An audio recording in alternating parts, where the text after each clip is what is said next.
RG civil service daily current affairs പ്രോഗ്രാമിലേക്ക് ഏവർക്കും സ്വാഗതം. ഇന്ന് 2020 നവംബർ 18 വരെയുള്ള ആനുകാലിക സംഭവങ്ങളെ ആസ്പദമാക്കിയുള്ള വീഡിയോ ആണ് നിങ്ങൾക്കായി ഷെയർ ചെയ്യുന്നത്. ഈ ചാനൽ ഉപകാരപ്രദമാണെങ്കിൽ തീർച്ചയായും ഈ ചാനൽ സബ്സ്ക്രൈബ് ചെയ്യുക. നമുക്ക് ഇന്നത്തെ ആനുകാലിക സംഭവങ്ങളിലേക്ക് പോകാം. ഒന്നാമത്തെ ചോദ്യം, അടുത്തിടെ നിർമ്മാണം പൂർത്തീകരിച്ച ഗെയിൽ പാചകവാത പൈപ്പ് ലൈൻ പദ്ധതി ഏതൊക്കെ പ്രദേശങ്ങളെയാണ് ബന്ധിപ്പിക്കുന്നത്? അടുത്തിടെ നിർമ്മാണം പൂർത്തീകരിച്ച ഗെയിൽ പാചകവാതക പൈപ്പ് ലൈൻ പദ്ധതി ഏതൊക്കെ പ്രദേശങ്ങളെയാണ് ബന്ധിപ്പിക്കുന്നത്? ഏതൊക്കെ പ്രദേശങ്ങളെയാണ് ബന്ധിപ്പിക്കുന്നത്? കൊച്ചി, മംഗലാപുരം പ്രദേശങ്ങളെയാണ് ബന്ധിപ്പിക്കുന്നത്. കേരളത്തിലെ 8 ജില്ലകൾക്ക് ഇതിന്റെ ഗുണം കിട്ടും. കൊച്ചി, മംഗലാപുരം പ്രദേശങ്ങളെയാണ് ബന്ധിപ്പിക്കുന്നത്. ഗെയിൽ പദ്ധതി, ഗെയിൽ പാചകവാത പദ്ധതി, ഗെയിലിന്റെ എക്സ്പാൻഷൻ നോക്കാൻ gas authority of India limited എന്നാണ്. Gas authority of India limited എന്നാണ്. 1984 ഇത് സ്ഥാപിതം. 1984 ഇതിന്റെ ആസ്ഥാനം ന്യൂഡൽഹിയാണ്. Gas authority of India limited. ഇത് ഏതൊക്കെ പ്രദേശങ്ങൾ? കൊച്ചി, മംഗലാപുരം. അടുത്ത ചോദ്യത്തിലേക്ക് പോകാം. Question number 2, reserve bank of ഇന്ത്യയുടെ ഇന്നൊവേഷൻ ഹബിന്റെ ആദ്യത്തെ ചെയർമാനായി നിയമിതനായത് ആരാണ്? റിസർവ് ബാങ്ക് ഓഫ് ഇന്ത്യയുടെ ഇന്നൊവേഷൻ ഹബിന്റെ ആദ്യത്തെ ചെയർമാനായി നിയമിതനായത് ആരാണ്? ക്രിസ് ഗോപാലകൃഷ്ണനാണ്. ഇദ്ദേഹം ഇൻഫോസിസിന്റെ ആദ്യത്തെ കോഫൗണ്ടർ കൂടിയാണ്. ക്രിസ് ഗോപാലകൃഷ്ണൻ ഇന്നൊവേഷൻ ഹബിന്റെ ആദ്യത്തെ ചെയർമാൻ ക്രിസ് ഗോപാലകൃഷ്ണൻ. അടുത്ത ചോദ്യത്തിലേക്ക് പോകാം. 2022 ലോക പുസ്തക തലസ്ഥാനമായി യുനെസ്കോ തെരഞ്ഞെടുത്ത നഗരം ഏത്? 2022 ലോക പുസ്തക തലസ്ഥാനമായി യുനെസ്കോ തെരഞ്ഞെടുത്ത നഗരം ഏത്? ലോക പുസ്തക തലസ്ഥാനമായി യുനെസ്കോ തെരഞ്ഞെടുത്ത നഗരം ഗുവാഡാലാജര എന്ന് പറഞ്ഞ നഗരമാണ്. മെക്സിക്കോയിലെ ഗുവാഡാലാജര എന്ന് പറഞ്ഞ നഗരമാണ്. അടുത്ത ചോദ്യത്തിലേക്ക് പോകാം. തെങ്ങിന്റെ ജനിതക ഘടന വികസിപ്പിക്കുന്ന മൂന്നാമത്തെ രാജ്യം എന്ന ബഹുമതി അടുത്തിടെ നേടിയ രാജ്യം? തെങ്ങിന്റെ ജനിതക ഘടന വികസിപ്പിക്കുന്ന മൂന്നാമത്തെ രാജ്യം എന്ന ബഹുമതി അടുത്തിടെ നേടിയ രാജ്യം ഏത്? തെങ്ങിന്റെ ജനിതഘടന വികസിപ്പിക്കുന്ന മൂന്നാമത്തെ രാജ്യം ഇന്ത്യയാണ്. ഇതിനു മുമ്പ് ചൈനയും ഫിലിപ്പീൻസുമാണ്. ഈ രാജ്യങ്ങളാണ് തെങ്ങിന്റെ ജനിതഘടന വികസിപ്പിച്ചത്. മൂന്നാമത്തെ രാജ്യം ഇന്ത്യ.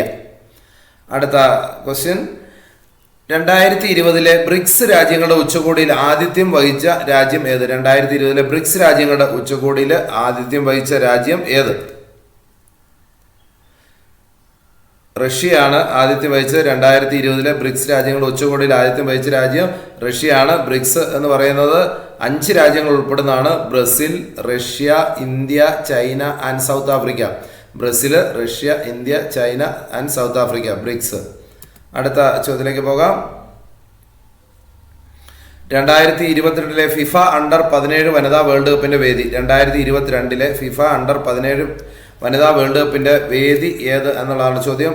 2020 നടക്കേണ്ട മത്സരമായിരുന്നത്. ഇന്ത്യയാണ് വേദി. 2022 ഫിഫ അണ്ടർ 17 വനിതാ വേൾഡ് കപ്പിന്റെ വേദി ഇന്ത്യയാണ്. 2022 നടക്കേണ്ട മത്സരമായിരുന്നു. എന്നാൽ കോവിഡ് പശ്ചാത്തലത്തിൽ ഇത് 2022 മാറ്റിവെക്കുകയാണ് ചെയ്തത്. അടുത്ത ചോദ്യത്തിലേക്ക് പോകാം. അടുത്തിടെ പ്രധാനമന്ത്രി നരേന്ദ്രമോദി ഉദ്ഘാടനം ചെയ്ത സ്റ്റാച്യു ഓഫ് പീസ് സ്ഥിതി ചെയ്യുന്നത് ഏത് സംസ്ഥാനത്താണ്? അടുത്തിടെ പ്രധാനമന്ത്രി നരേന്ദ്രമോദി ഉദ്ഘാടനം ചെയ്ത സ്റ്റാച്യു ഓഫ് പീസ് സ്ഥിതി ചെയ്യുന്നത് ഏത് സംസ്ഥാനത്താണ്? സ്റ്റാച്യു ഓഫ് പീസ് സ്ഥിതി ചെയ്യുന്നത് രാജസ്ഥാനിലാണ്. Statue of peace Rajasthan. അടുത്ത ചോദ്യത്തിലേക്ക് പോകാം. COVID-19 മൂലം ദുരിതം അനുഭവിക്കുന്നവർക്ക് കുടുംബശ്രീ വഴി വായ്പ നൽകുന്ന പദ്ധതി ഏത്? COVID-19 മൂലം ദുരിതം അനുഭവിക്കുന്നവർക്ക് കുടുംബശ്രീ വഴി വായ്പ നൽകുന്ന പദ്ധതിയുടെ പേര് ഏത്?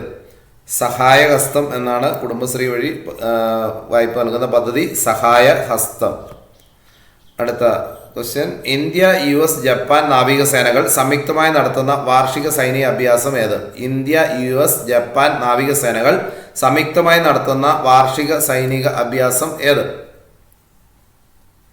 മലബാർ എക്സർസൈസ് എന്നാണ്. ഇതിൽ ഈ വർഷം ഒരു രാജ്യം കൂടി ചേർന്നിട്ടുണ്ട്, ഓസ്ട്രേലിയയും കൂടി. ഇന്ത്യയും US-ഉം ജപ്പാനും ഓസ്ട്രേലിയയും 4 രാജ്യങ്ങളുണ്ട്.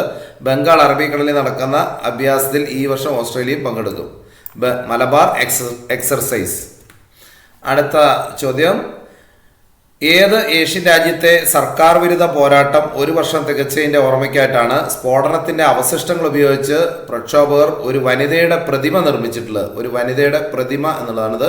ഒരു വനിതയുടെ പ്രതിമ നിർമ്മിച്ചിട്ടുള്ളത്? ഏത് ഏഷ്യൻ രാജ്യത്തെ സർക്കാർ വിരുദ്ധ പോരാട്ടം 1 വർഷം തികച്ചതിൻ്റെ ഓർമ്മയ്ക്കായിട്ടാണ് സ്ഫോടനത്തിൻ്റെ അവശിഷ്ടങ്ങൾ ഉപയോഗിച്ച് പ്രക്ഷോഭകർ ഒരു വനിതയുടെ പ്രതിമ നിർമ്മിച്ചിട്ടുള്ളത്?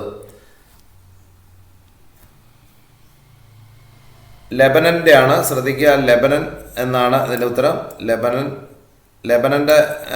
ലെബനൻ രാജ്യത്തെ ആണ് ഇത്തരത്തിലുള്ള ഒരു പ്രതിമ നിർമ്മിച്ചിരിക്കുന്നത്. ലെബനൻ ആണ്, കാര്യങ്ങൾ ശ്രദ്ധിക്കുക, ലെബനൻ. അടുത്ത ചോദ്യത്തിലേക്ക് പോകാം. സംസ്ഥാനത്തെ പോലീസ് ജയിൽ പരിഷ്കരണത്തിനുള്ള ശുപാർശകൾ സമർപ്പിച്ച കമ്മീഷൻ. സംസ്ഥാനത്തെ പോലീസ് ജയിൽ പരിഷ്കരണത്തിനുള്ള ശുപാർശകൾ സമർപ്പിച്ച കമ്മീഷൻ ഏത്? ജസ്റ്റിസ് രാമചന്ദ്രൻ നായർ കമ്മീഷനാണ്. Justice Ramachandran Nair commission. 10 ലക്ഷത്തിൽ താഴെ ജനസംഖ്യയുള്ള ചെറുനഗരങ്ങൾ കേന്ദ്രീകരിച്ച് കേന്ദ്ര സർക്കാർ നടപ്പിലാക്കുന്ന മെട്രോ റെയിൽ പദ്ധതിയുടെ പേരെന്ത്? 10 ലക്ഷത്തിൽ താഴെ ജനസംഖ്യയുള്ള ചെറുനഗരങ്ങൾ കേന്ദ്രീകരിച്ച് കേന്ദ്ര സർക്കാർ നടപ്പിലാക്കുന്ന മെട്രോ റെയിൽ പദ്ധതിയുടെ പേരെന്ത്? മെട്രോ റെയിൽ പദ്ധതിയുടെ പേര് നിയോ മെട്രോ എന്നാണ്. എന്താണ് പേര്? നിയോ മെട്രോ. അടുത്ത ചോദ്യത്തിലേക്ക് പോകാം. വംശനാശ ഭീഷണി നിലനിൽക്കുന്ന മെലാനിസ്റ്റിക് ടാർ എന്ന് വിളിപ്പേരുള്ള വരയൻ കരിങ്കടുവയെ ഈ അടുത്തതായി കണ്ടെത്തിയ വന്യജീവി സങ്കേതം? മെലാനിസ്റ്റിക് ടാർ എന്ന് വിളിപ്പേരുള്ള വരയൻ കരിങ്കടുവ, ഇതിനെ അടുത്തതായി കണ്ടെത്തിയ വന്യജീവി സങ്കേതം ഏതാണ് എന്നുള്ളതാണ്. നന്ദൻകാനൻ വന്യജീവി സങ്കേതമാണ്. നന്ദൻകാനൻ, ഒഡീഷയിലുള്ള നന്ദൻകാനൻ വന്യജീവി സങ്കേതമാണ്. ഇന്ത്യയിൽ ഏതാണ്ട് 10-ൽ താഴെ ഇത്തരത്തിലുള്ള വരയൻ കരിങ്കടുവ മാത്രമേ ഉള്ളൂ എന്നുള്ളതാണ് കണക്ക്. Next question number 14. നിരക്ഷരതാ നിർമ്മാർജ്ജനത്തിനായി കേന്ദ്ര സർക്കാർ നടപ്പിലാക്കുന്ന പുതിയ സാക്ഷരതാ പദ്ധതിയുടെ പേര്? നിരക്ഷരതാ നിർമ്മാർജ്ജനത്തിനായി കേന്ദ്ര സർക്കാർ നടപ്പിലാക്കുന്ന പുതിയ സാക്ഷരതാ പദ്ധതിയുടെ പേര് എന്ത്? പഠന ലിഖന അഭിയാൻ. പഠന ലിഖന അഭിയാൻ എന്നാണ് ഇതിൻ്റെ പേര്. പഠന ലിഖന അഭിയാൻ. Next question. യാത്രക്കാർക്ക് വിമാനത്തിനുള്ളിൽ വൈഫൈ സംവിധാനം ഒരുക്കുന്ന ഇന്ത്യയിലെ ആദ്യ എയർലൈൻ കമ്പനി? യാത്രക്കാർക്ക് വിമാനത്തിനുള്ളിൽ വൈഫൈ ഒരുക്കുന്ന ഇന്ത്യയിലെ ആദ്യ എയർലൈൻ കമ്പനി ഏത്? ഇന്ത്യയിലെ ആദ്യ എയർലൈൻ കമ്പനി, വൈഫൈ ഒരുക്കുന്ന ഇന്ത്യയിലെ ആദ്യ എയർലൈൻ കമ്പനി വിസ്താര. ഏതാണ്? വിസ്താര. അടുത്ത ചോദ്യത്തിലേക്ക് പോകാം.